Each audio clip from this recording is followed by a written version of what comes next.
What's up, nation? Welcome to another edition of the Wise Take MLB DFS podcast.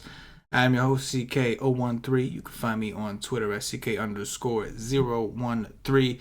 And I'm joined once again by the triple OG of the Wise Take Nation, Mr. Patio Joe. You can find him on Twitter at Patio Joe. Ref, Joey, my man, how was your weekend? Weekend was hectic as always. When you have 3 kids, you kind of dread the weekends now. When you were a kid, you love the weekends. Now when you're an adult, you just dread the weekends because they are always there and they're always there. So I was able to play a little bit of the afternoon slate today. So it was a little bit when I can get a little bit of time away. But yeah, it was okay. Summer's coming up, so we'll be doing stuff every weekend. So that's the key, I know, is parenting. You got to have stuff planned. You gotta have it, man. You know.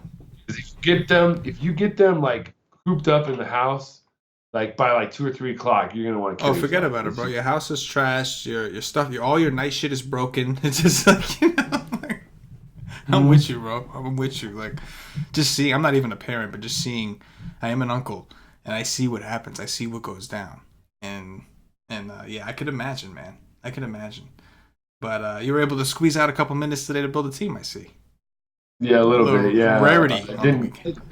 I was able to squeeze out a little bit. It just depends on when they're napping. Yeah, and when lock is, right, of course. Yeah, Yeah, I played a little bit. I did pretty well. I only played a little bit. I told you, man, I decided to cut the grass today. In Jersey, happened to be like the hottest day of 2019 in Jersey. It's like 86 degrees, which is like, normally that's no problem. But when you're dealing with like 60 or 50 to 60 every single day and all of a sudden it's just bam, 86 right at you. I went out there, did not know what I was getting myself into. But I got it done. I did the dirty. But not to the neighbor. Anyway, Joe, we have a massive slate. Before we get into that massive slate, I do want to remind everybody on Tuesday, most of you are listening to this on Monday, on Tuesday around 1 p.m. Eastern, those who have access to wisetake.com, if you have a day pass that day, you'll be able to access it. If you have a monthly membership, whatever you have for baseball, as long as you have baseball access, it's included in the membership. We're going to do a strategy session. We're going to cover stacking, how to stack, why you should stack, show you some numbers that we think will make a compelling argument. Not just a stack like a 2-man stack or a 3-man stack. We're talking about maximum stacks. 4 on FanDuel, 5 on DraftKings, as many as you can possibly play, whatever the site will let you do. So that we will do Tuesday at 1 p.m. Eastern, and it'll be archived. So if you can't make it that day, whenever you decide to get a day pass after that, you'll be able to archive that to go ahead and check that out. Anyway, Joey, let's talk about this little slate we have on Monday. It is May 20th. It is 8-game slate, I think. We've got the Yankees on the slate. That's something we haven't seen a ton. They've been home for a while, and they've been playing at 6 o'clock, but they are in Baltimore against Cashner, from what I see. We got Patrick Corbin going against the Mets again. The last time he saw the Mets, he just completely destroyed them. We've got Arlington. We've got a few situations. So for a small slate, it does play sort of bigger. What are your overall thoughts just kind of looking at it? I think it's a really good GPP slate. Mm-hmm. There's a lot of ways to go tomorrow. There's a lot of pitchers. There's 5 guys that I circled right off the bat that I just sort of like. That I'll probably look at tomorrow before just maybe have a lineup with them. And it's not that I don't like some of the other guys. It's just I don't know if we were talking about just cash game pitchers right now. You know what I mean? I feel like there's the obvious way to go, and then there's the way the way that a lot of people in the industry are going now too. So it'll be interesting to see where it ends out, the way that people talk as the day moves on. But overall, I think it's more of a GBP slate. I think that makes a ton of sense. Because let's go ahead and get into the cash game conversation, because we were talking before the show, and I know the person that you liked, I do like in tournaments, but I don't think that he'll be that popular in cash. Maybe on DraftKings as a potential SP2, but I think that most people are going to try to lock in Corbin, being as how the Mets have been awful. Sandy Alcantara just went for a complete game shutout against them today. We saw Pablo Lopez get right against those guys. They've just been awful. They've gotten 3 hits in the last 3 games, something ridiculous. Got swept by the Marlins. My Mets got swept by the Marlins with DeGrom and Syndergaard pitching, and Steven Matz. Those were the three pitchers that pitched, and anyway. I'm about to get on a whole different. Anyway, my point is, Mets have been bad against lefties. They're banged up. Corbin just dominated these guys recently, so I think that majority of people are going to want to gravitate towards him. The line's not out, but I'm assuming he's going to be a favorite here going up against a bullpen game of the New York Mets. But Joey, I know there's a guy that like you kind of liked more. Talk to me about this guy, even though he may. I don't. Like you said, I'm curious to see what his traction would be in cash. But talk to me. So here's the thing, like, I agree with you what you're saying about Corbin. I just think that the trend these days, a perfect example, Friday night, DeGrom had the best matchup of the year. We talked about it against the Marlins. He should have dominated. He got like a 6 on FanDuel. Now he was 60% owned or whatever. A lot of people had him. But that just goes to show you, like, these days, like, the top guys are getting hit more. And I don't know if they're necessarily paying off their value.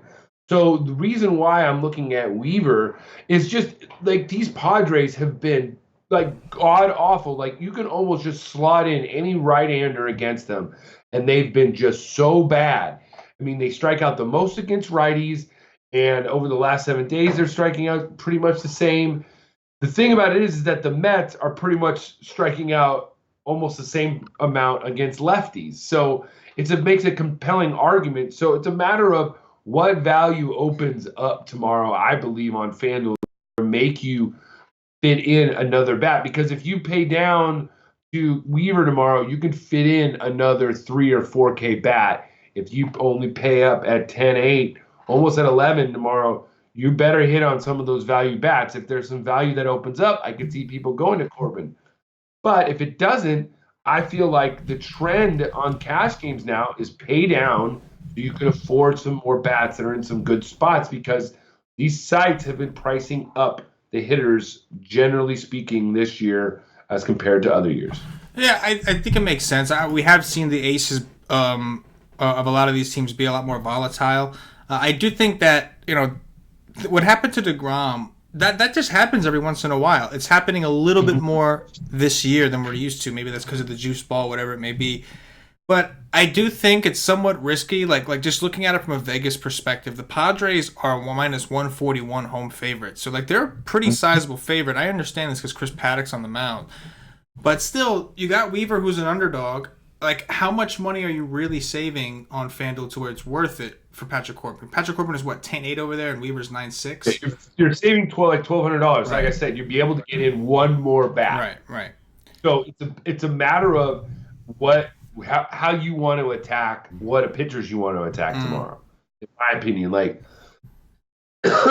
I think that there might be some things, some value that might open up that you might want to attack. So it might open up some. You might want to play Corbin. Right, absolutely. But if there's not a lot of guys that are under 2.5 or 2.7, you know what I mean? Like you might not be able to get a good lineup in there because there are definitely some places we want to go tomorrow night that we're going to want to attack. So, but yeah, I think, to be honest with you, like there's only 2 guys in cash that I would consider right now is Corbin and Weaver as SP1s. Now, we want to talk about SP2s on DraftKings. Obviously, Weaver goes into that conversation too. If you just wanted to do Corbin and Weaver, I'm down for that. The other 2 guys I would probably look at would be either Odorizzi. He's been great. The Angels don't strike out that much. And J.A. Happ against these Orioles.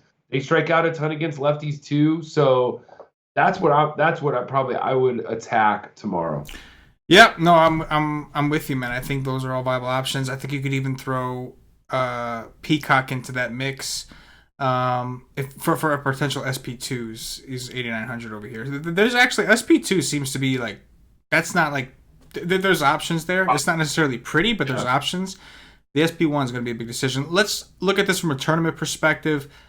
We talked about Corbin and potentially as a cash game SP1. Talk to me how you feel about him from a tournament perspective. Yeah, I think we could fade him. I mean, if you remember, I was on the Y stream with Cam that day, and he was saying about how these Mets had some decent numbers against Corbin. So, he pitched a great game last time, but second time in a week, I'm cool with fading it. I feel like there's some other pitchers that have just as much upside tomorrow that can match him in just as much a good a matchup. So I'm okay with the fade of Corbin tomorrow, especially in GPPs. You're gonna want that big stacks to go off. And I just don't think on FanDuel you're gonna be able to fit in that in. Now DraftKings you might if you wanted to go high and then way low, but I'm not feeling it. Yeah, no, I think I'm with you in tournaments. I mean, right now, of course, the Mets have been awful. So fading Corbin right now, it just seems it seems ridiculous. I know, but from the game theory perspective, just knowing how popular he's going to end up being, and the Mets have been awful. Don't get me wrong. I'm not defending how they've been. They've been the nut worst. I've played pitchers against them every single day. I played Alcantara today. I play every single day. I've just been playing pitchers against them.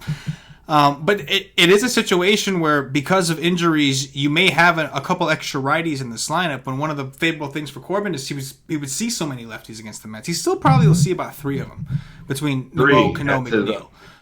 But usually there's Conforto, who's a pretty big bet. However, a guy that typically strikes out a lot also against lefties. So curious to see how it goes. I'm with you. Corbin on paper right now seems like a lock. But from a game theory perspective and from a tournament approach, and that's why I like the idea of playing Corbin in cash, is so I can fade him in tournaments and not have to really worry so much about getting killed if he goes off. Because I do think that like stacking in the Mets is a whole other conversation.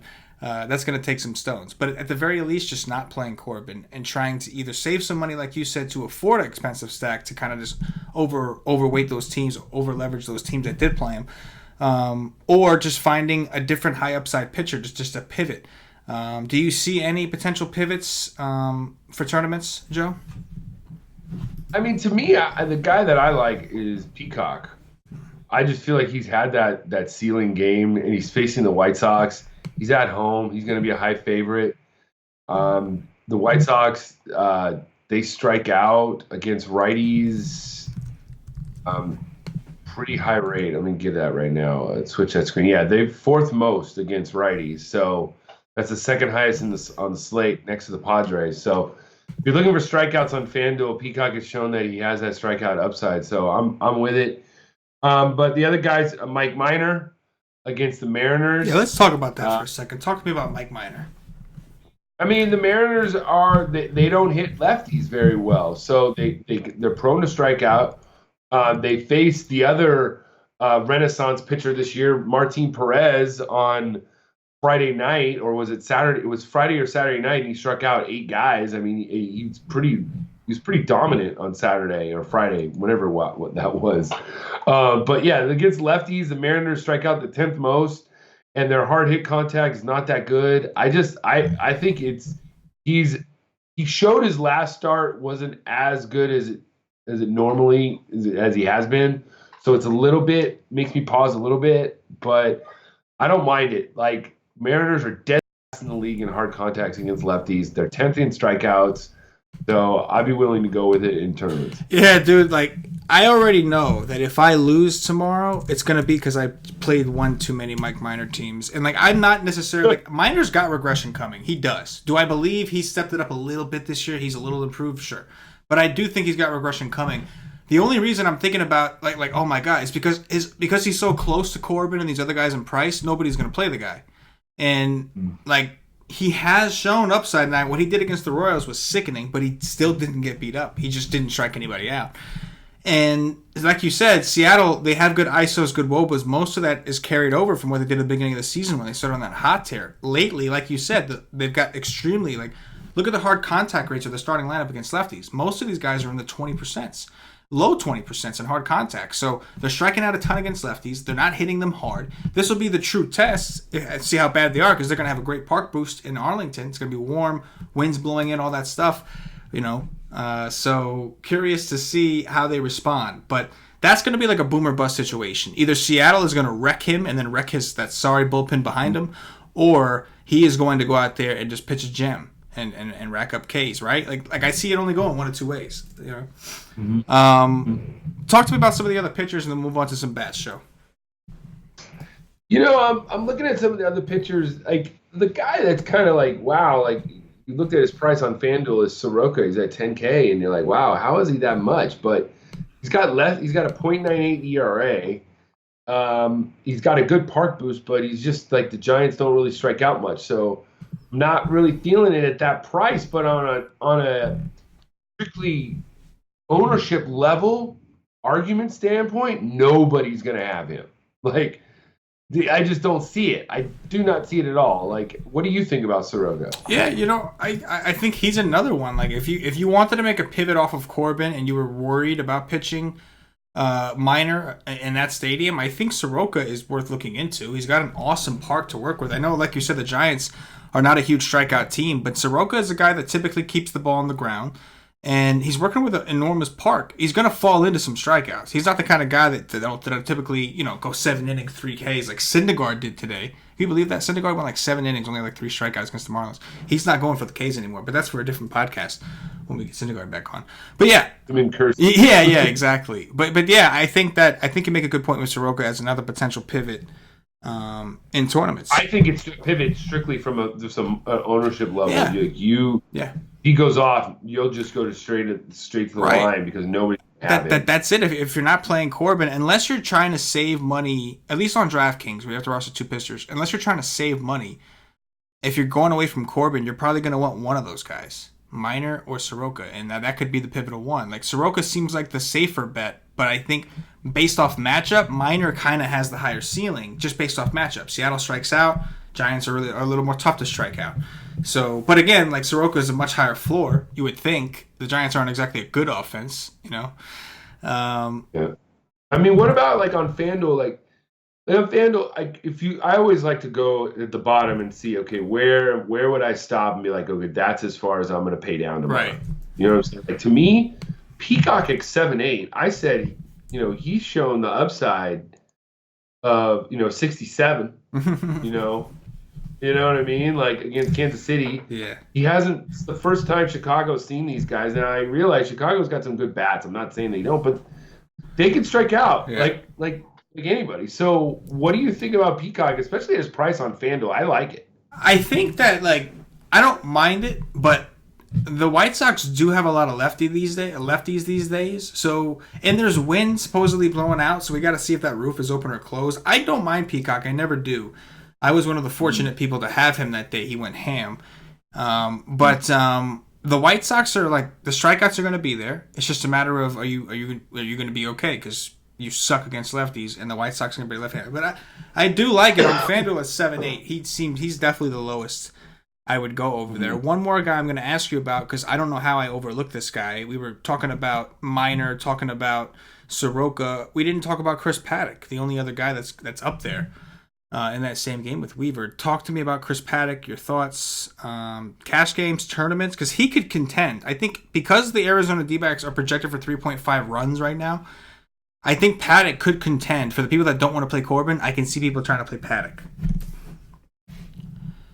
It's to me, it's gonna totally look at what kind of lineup Arizona throws out. If they, for some odd reason, sit Dyson, Escobar, Peralta, or Avila, and there's less lefties in that lineup, I'm gonna like Paddock more. But we were talking about him before. Like, I see progression coming with this guy. He's got 2 pitches, and the balls that the Dodgers hit out last week against him were absolute rocket shots. Yeah, you were there, right? I was there. So I'm just not sold on this Paddock guy, and I actually like some of these lefties tomorrow against him, as a way of just a mini stack of Escobar and Peralta right there. Like, I saw these Jock Peterson and Bellinger absolutely just crushed them. So I'm more of a fade to attack mode on Paddock tomorrow, but if for some reason the Diamondbacks were to throw out more of a righty-handed lineup, I would like him more. Yeah, I think that makes sense. I mean, he throws a nasty changeup. That's the thing. We have to see more of him, because typically right-handed pitchers who throw a lot of really good changeups are going to be a little reverse splitsy because the changeup is more effective when it's tailing down and away when you're facing the opposite hand. He does throw his changeup to righties a lot, and it's been very effective. He's been good to righties, but we did see a lot of his hard contact metrics very high. We saw the regression. We'd been talking about regression of Paddock, saying his hard contact rates are really high, his fly ball rate's really high, and his home run to fly ball ratio is really low. That's not going to stay that way. And the Dodgers went ahead and did what they could do to raise that number. So, we have to look at these things. He's a guy I'm going to have to really dig in on tomorrow, check out some of the profiles. And like you said, it's very important to see what lineup Arizona comes out. That's one thing that I feel like when we play basketball, we kind of like forget. We always say, oh, yeah, baseball, you could do your research and you're done at this time. And like that's for the most part true. But then there's that aspect like you do need the lineups and they do make a difference. They can really you can make a crucial pivot based off the lineups that come out. Let's go talk about some of the bats, Joe. We're going to have some, like you said, there's a lot of places to spend your money. We got the Yankees in Baltimore against Andrew Kashner. We've got the Nationals, who will be, I'm sure, low-owned, going up against the Mets bullpen. It's going to be a bullpen game for the Mets. Mets, one of the worst bullpens in the game. We've got Arlington. We've got a lot, man. Talk to me a little bit about some of the offenses you like. Yeah, I mean, it's there's a lot of offenses that I could just sink my teeth into. That's why I kind of like it as a GPP slate. To me, I think people are just going to go straight to the Yankees, the chalk. They got Kashner. This is more than the second time they've faced him. I don't necessarily feel like you need to go full ham on the Yankees tomorrow. I feel like there's probably some good value bats, and that's about it. A mini stack, because we know Kashner could be a major troll.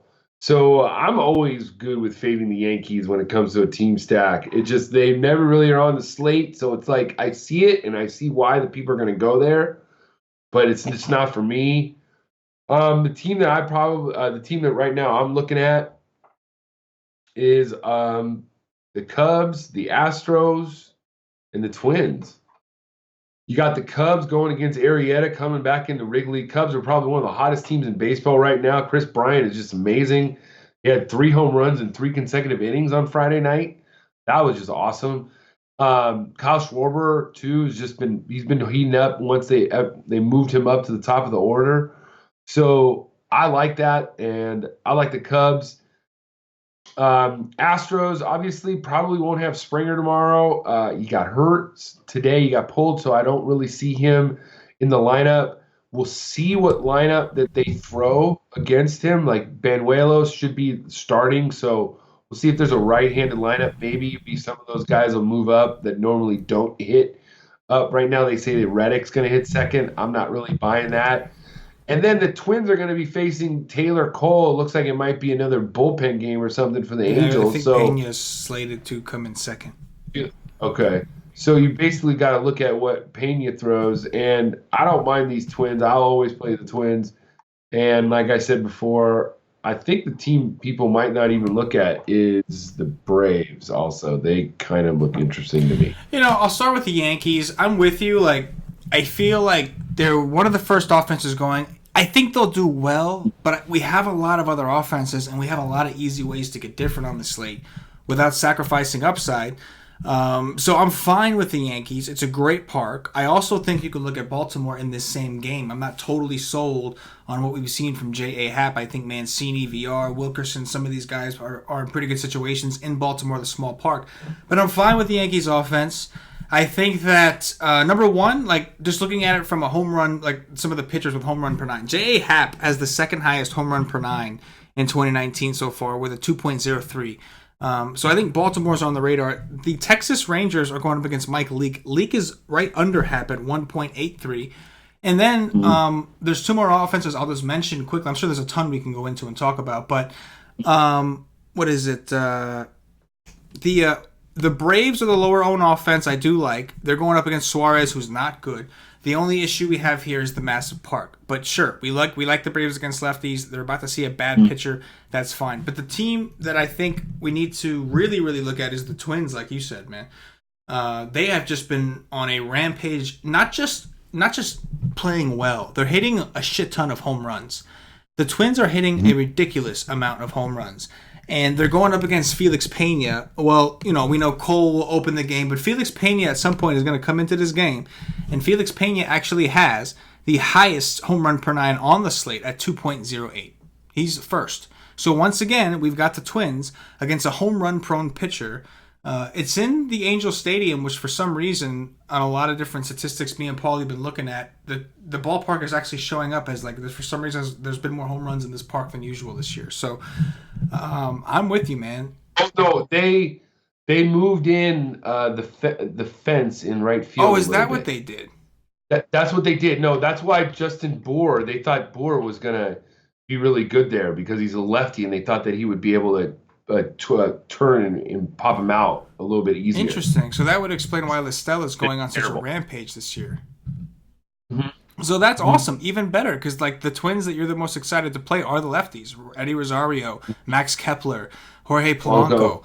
That makes a ton of sense. I'm glad you said that, because I've heard people I've heard a bunch of people tell me that that bar's good for left-handed power, and I've been looking at the numbers, and I'm like, well, this year it seems to be, but I don't last year it definitely wasn't. You know what I'm saying? I don't know. But anyway, I think the Twins for tournaments, why not go back to them, man? They've been hitting a ton of home runs. They've been red hot.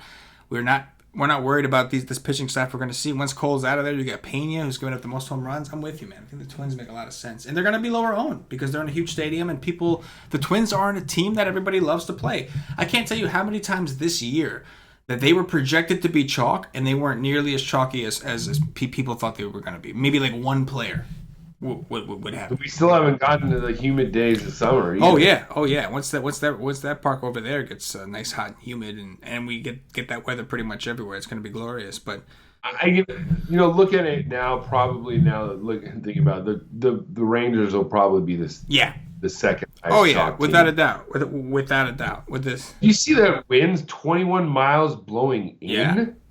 Yeah. Listen. I realize that they have some crazy crosswind thing. Supposedly they fixed that. Supposedly they made some changes so that the wind just wouldn't affect much.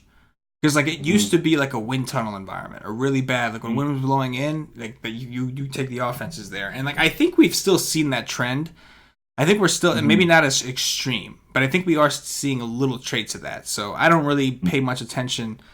As far as that's the only park where when I see winds blowing in, I don't consider it a negative, at the very least. Yeah, but those lefties, obviously, you gotta like those lefties. A lot of them. So Calhoun's been red hot too, man. This kid, called him up. He's been hot. And Lee, like I said, Lee was on that list, man. Giving up a ton of home runs. So I do agree with you. I think the Yankees and the Rangers will be the tier 1 of the chalky offenses, and they're both in phenomenal spots. Can't argue that.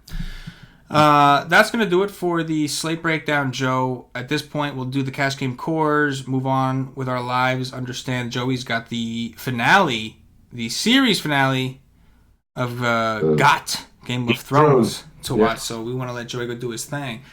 But before we get into the cash game and the top threes and all that goody good, I'm going to remind everybody, if you haven't checked us out at whitestake.com, make sure you get over there, get yourself a day pass to try out the content. Once you see what it is we do to help you, save yourself some money, get yourself a monthly membership or higher, get access to our Slack chat, where you can chop up the slates and talk strategy with the rest of the nation, the members, the analysts, everything, and just perfect your craft. Just become a better player. That's what it's all about. That's what, at the end of the day, that's what we're here for.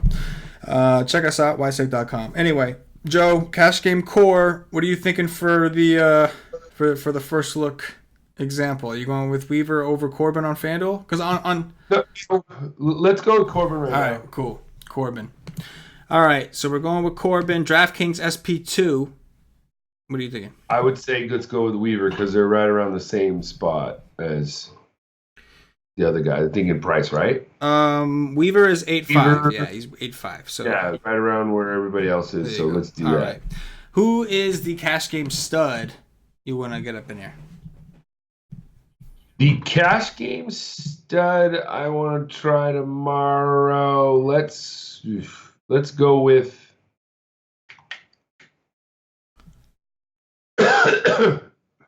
Bregman. I'm with it, man. Bregman it is. Value on FanDuel? Oh, this is going to be the BVP play tomorrow. 2,200. He is 7 for 14 with 3 home runs against Cashner. Kendrys Morales. There you go. I like that. Morales. You want to know another BVP? You never guessed this. Renato Nunez is 7 for 15 off Hap with 3 home runs. Yeah, man. I didn't even know Renato Nunez had 15 at-bats in his career, let alone 15 at-bats against Hap. I mean, how long has this guy been in the league? Can't be that long, right? I mean, it just seems weird, right? I'm looking at it, I'm like, what the fuck? Dropping sevens on him. I know. That's it, all day. Yeah, Morales would work on DraftKings as well, but for now we'll use Descalso on DraftKings because he's 3,100 and he's probably going to be batting somewhere between 1 through 5. So we'll just do that. Okay. Now it's time for top threes. Joey, who are your top 3 pitchers overall tomorrow? Corbin, Weaver, and Soroka. Okay. I'll go with Soroka and Mike Minor as the pivots, and we'll go with I'll go with Corbin. I can't help it. The Mets have been too bad. I'll go with Corbin. Top 3 stacks. Top 3 stacks tomorrow. Rangers number 1, Houston number 2, and number 3 the Twins. I'm gonna go with the Rangers number 1. I'll go with the Twins number 2, and I'll go with the Nationals number 3 against the Mets bullpen. Dong watch, Joey. Who's going deep? Bregman. I like it. I do. I'm gonna go with Joey Gallo. Grab an easy one there. All right. Let's pick an easy one. All right. I'm gonna go with Kendrys Morales. I like it. Why not? I like it. I'm gonna go with Mr. Steroids himself, Tommy La Stella. All right, and I'm gonna think about this one because the last few times we've been on this, I've nailed some of the home runs. Remember yesterday I was like Canna on Friday, and remember I texted you, I'm like Canna homer. Yeah, he ding donged. Yeah, yes he did. I'm gonna go with Eddie Rosario. Oh, you bastard! I thought I had that one in the hole, man. I was ready. I was like, that's why I was struggling for number 2 because I already had number 3 ready. Love that call. There's somebody else in that game I really like too. Yeah, I'm not gonna go with Polanco. I'll go with Kepler, but I do like Polanco's. I love the Twins. I was actually gonna say Castro down at the bottom. Yeah, Castro's been mashing right now. He is hitting the hell out. He is hitting the ball hard, real hard. I mean hard. Yeah, you know what I mean. Tattooing that shit. But that is gonna do it for the Wise Take DFS podcast. If you watch on YouTube, please click that thumbs up, that like button, subscribe to the channel. If you're watching on Facebook, give us a like and a share to support the Wise Take Nation. If you're watching on Twitch or Twitter, give us a follow, give us a retweet. And if you're listening to us on Podbean or iTunes, give us some 5-star reviews. Joey, anything in closing before we get up out of here? All right. I'm not even in the chat, guys. I don't really even know what happened, so I'm going to go watch it. But here's my prediction. John's going to kill the queen, and then he's going to be like, oh, I can't be king. He's going to, like, go to the north and be like some hermit or something, or just go to the north or something. That's what I think is going to happen. That's all. I don't know anything, but that's just my prediction. So, anyways, but I will see you Wise Take members tomorrow on the Wise Stream. I was sorry I was not there on Friday. I had to deal with a family emergency, but I will be back on Monday. Always missed. Most of you know what that means. I do not, as far as the Game of Thrones references. But for Patio Joe, for myself, the entire Wise Take Nation, as always, good luck. Peace.